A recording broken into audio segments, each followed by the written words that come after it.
மணக்க மணக்க நெல்லிக்காய் ரசம் வச்சு நல்ல சோறை வடித்து அதுக்கு மேலே 2 அப்பளத்தை அப்படியே நசுக்கி போட்டு அப்படியே மிக்ஸ் பண்ணி சாப்பிட்டா எவ்வளோ டேஸ்டியாக இருக்கும். அந்த நெல்லிக்காய் ரசம் எப்படி வைக்கிறதுன்னு வாங்க செஞ்சு காட்டுறேன். ஹாய் ஃப்ரெண்ட்ஸ், நான் உங்கள் சுபதா சாக்ஸ் கிச்சனில் இருந்து. இது உங்களுக்கான சேனல் நமது மொழி. இன்றைக்கி நெல்லிக்காய் வச்சு சூப்பராக மணக்க ஒரு சூப்பரான நெல்லிக்காய் ரசம் எப்படி செய்கிறதுன்னு வாங்க பார்க்கலாம். நெல்லிக்காய் ரசம் செய்யலாமா ஹமீத்? பண்ணலாமா? எங்கள் மம்மி செய்கிற ரெசிபிஸ்லாம் பிடிச்சிருக்குன்னா லைக் பண்ணுங்கள். ஒரு 2 நெல்லிக்காவை நம்ம இந்த மாதிரி கட் பண்ணி எடுத்துக்கலாம். நெல்லிக்காய் வந்து பார்த்திங்கன்னா நம்ம டீசீட் பண்ணுறது ரொம்ப ஈஸி தான்.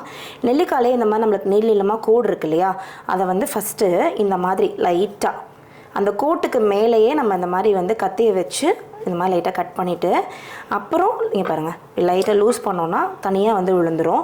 ஸோ நம்மளுக்கு வந்து இந்த நெல்லிக்காவை வந்து டீசீட் பண்ணுறது ரொம்ப ஈஸியாக இருக்கும். அவ்வளோதான். அப்படியே நம்ம வந்து அந்த கோடுகளுக்கு மேலேயே இந்த மாதிரி அமுக்கி இது எல்லாத்தையுமே வந்து கட் பண்ணி எடுத்துக்கலாம். அந்த கடைசி இருக்கிறத மட்டும் லைட்டாக அந்த மாதிரி நம்ம ப்ரெஸ் பண்ணிவிட்டு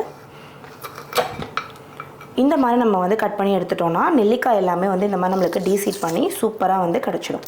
3 தக்காளி எடுத்திருக்கேன். இந்த 3 தக்காளியுமே நம்ம வந்து ரஃப்பாக சாப் பண்ணி எடுத்துக்கலாம். சும்மா 1க்கு 2 போட்டுக்கலாம். இங்கே ஒரு மிக்சர் ஜார் எடுத்திருக்கேன். இப்போ இதில் நம்ம வந்து கட் பண்ணி வச்சுருந்த நெல்லிக்காய் சேர்த்துக்கலாம். 2 பச்சை மிளகா, இப்போ நம்ம கட் பண்ணி வச்சுருந்த தக்காளி, இதோடு சேர்த்து ஒரு துண்டளவுக்கு இஞ்சி, இது எல்லாத்தையுமே நம்ம அதில் சேர்த்துட்டு ஸோ இப்போ இதிலே வந்து பார்த்திங்கன்னா நம்ம அஞ்சரை பெட்டியிலேருந்து எடுத்து 1/2 டீஸ்பூன் மிளகு, 1/2 டீஸ்பூன் சீரகம், இது எல்லாத்தையும் நல்லா ஒன்று சொன்னாப்பில் சேர்த்து அடித்து எடுத்துகிட்டு வந்துடலாம். தண்ணி எதுவுமே தேவையில்லை, தக்காளியில் இருக்க தண்ணியே நம்மளுக்கு போதுமானது. இப்போ இதை நம்ம வந்து மூடி அடிச்சுக்கலாம். இதை அரைச்சிடலாமா ஹமீத்? உனக்கு தக்காளி ரசம் ரொம்ப பிடிக்கும்ல? ஆமாம். ஃபஸ்ட்டு ஒரு பல்ஸ் மோடில் அடிச்சிருக்கேன். அடுத்து இப்போது இந்த அளவுக்கு பேஸ்ட்டாக அடித்து எடுத்துகிட்டு வந்தாச்சு. அடுத்து இப்போ இங்கே நான் வந்து இங்கே ஒரு கல் சட்டி எடுத்து வச்சுருக்கேன். நிறைய பேர் வந்து நான் யூஸ் பண்ண ப்ராடக்ட்ஸ் பற்றி நிறைய பேர் கேட்குறீங்க. ஸோ அதுக்காக சொல்கிறேன். இந்த கல் சட்டி வந்து பார்த்திங்கன்னா ஃபுல்லி கிரைண்டட். இது வந்து வித் லிட்டோடையே வந்துடும். இது வந்து பார்த்திங்கன்னா ஒரு 1.25 லிட்டர் வந்து பிடிக்கக்கூடியது. ஸோ நம்மளுக்கு வந்து ஒரு 4 பேர் இருக்க ஃபேமிலிக்கு சாம்பார் வச்சு சைடில் ரசம் வைக்கிறோன்னா தாராளமாக இது போதுமானது. இப்போது இதில் வந்து பார்த்திங்கன்னா நம்ம அரைச்சி வச்சுருந்த நெல்லிக்காய், தக்காளி, சீரகம், பூண்டு, இஞ்சி, பச்சை மிளகாய் எல்லாம் போட்டிருந்தோம்ல, அதை வந்து இதில் நம்ம சேர்த்துடலாம். இப்போ இதில் எக்ஸ்ட்ராவாக தண்ணி ஊற்றி இதையுமே இதில் வந்து நம்ம ஊற்றிக்கலாம்.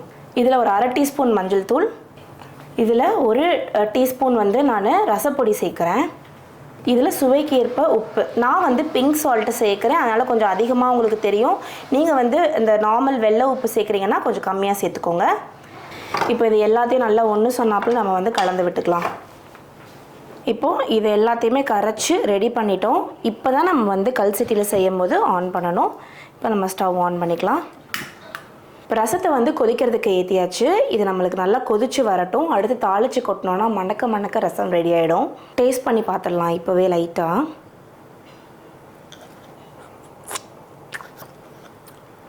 வேறு லெவலில் இருக்குது.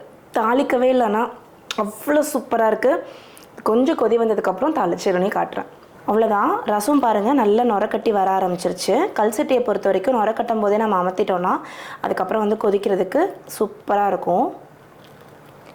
நல்ல கரெக்டான கன்சிஸ்டன்சியில் இருக்குது. ரசத்தை பொறுத்த வரைக்கும் ரொம்ப திக்காக இருந்தால் கொஞ்சம் தண்ணி எக்ஸ்ட்ராவாக ஊற்றிக்கோங்க. ரொம்ப தண்ணியாக இருக்காத மாதிரி பார்த்துக்கோங்க. ஸோ இந்த மாதிரி எடுத்துக்கலாம். அவ்வளோதான். இப்போ நம்ம ஸ்டவ் ஆஃப் பண்ணிவிட்டு இதை இறக்கிடலாம். இப்போ இதை நம்ம இறக்கிடலாம். நான் ஸ்டவ் ஆஃப் பண்ணிட்டேன். ஆனால் எவ்வளோ தலை கொதிக்குது. கீழே ஸ்டவ் ஆஃபில் இருக்குது. ஸோ கல் சட்டியை பொறுத்த வரைக்கும் போஸ்ட் குக்கிங் வந்து அதிகமாக இருக்கும். ஸோ அதனால் கல் சட்டியில் ரசம் வைக்கிறீங்கன்னா அதை பார்த்துக்கோங்க. ரொம்ப கொதிச்சிச்சுன்னா அப்புறம் திக்காகிடும் ரசம். அப்படியே நம்ம தலைன்னு கொதிக்கிற ரசத்தை இறக்கி வச்சிடலாம். இப்போ இதில் ஒரே ஒரு குழிக்கரண்டி அளவுக்கு நான் வந்து பருப்பு வேக வச்ச தண்ணி, கொஞ்சம் பருப்பும் தண்ணியுமா சேர்த்து இதில் வந்து சேர்த்துருக்கேன். இது வந்து எக்ஸ்ட்ராவாக டேஸ்ட் ஆட் பண்ணும். இப்போ நான் இங்கே ஒரு தாளிப்பு கரண்டி எடுத்து வச்சுருக்கேன். தாளிப்பு கரண்டி நல்லா சூடாயிடுச்சு. இப்போ இதில் நம்ம 2 டேபிள் ஸ்பூன் எண்ணெய் விட்டுக்கலாம். இப்போ எண்ணெய் நல்லா சூடாயிடுச்சு. இதில் கடுகு, உளுத்தம்பருப்பு போட்டு தாளிக்க போகிறோம். ஸோ கடுகு, உளுத்தம்பருப்பு 2ஐயும் சேர்த்துருக்கேன். நம்ம ஏற்கனவே வந்து சீரகம் சேர்த்துருக்கோம், அதனால் கொஞ்சமாக சீரகம். அடுத்து வந்து பார்த்திங்கன்னா பூண்டை வந்து நல்லா பொடுசாக கட் பண்ணி வச்சுருக்கேன். பூண்டு, கொஞ்சமாக கருவேப்பிலை, தாளிக்கும் போதே கொஞ்சமாக கொத்தமல்லி, அவ்வளோதான், ஸ்டவ் ஆஃப் பண்ணிடலாம். இது எல்லாத்தையும் நல்லா மிக்ஸ் பண்ணிக்கலாம். நம்மளோட தாளிப்பு ரெடி. இப்போ இந்த தாளிப்பை நம்ம இதில் கொட்டிடலாம் வாங்க. ஸோ தாளித்து இதில் நம்ம சேர்த்துடலாம்.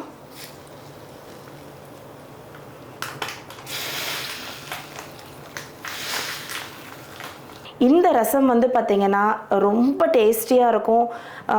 அதை உடம்பு முடியலை அப்படின்னா லைட்டாக அதை வச்சு நீங்கள் ஒரு ரசம் சாதம் அப்பளம் வச்சு சாப்பிட்டிங்கன்னா அவ்வளோ நல்லாயிருக்கும். இதை வந்து அப்படியே நம்ம வந்து கிளாஸில் ஊற்றி கூட குடிக்கலாம்.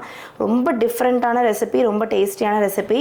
இது வரைக்கும் நீங்கள் ரசம் இந்த மாதிரி செஞ்சு பார்க்கலன்னா கண்டிப்பாக இதே மாதிரி செஞ்சு பாருங்கள் ஒரு தடவை.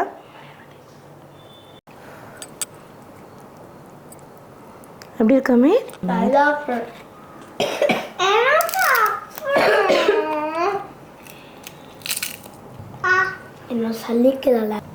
என்னோட சல்லிக்கு நல்லாக்கு மம்மி.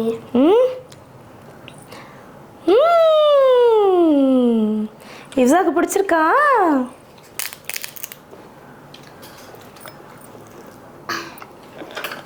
டிவைன் கம்ஃபர்ட் ஃபுட்னா இதுதான். எல்லாரும் இந்த ரசத்தை ட்ரை பண்ணி பாருங்க. Bye.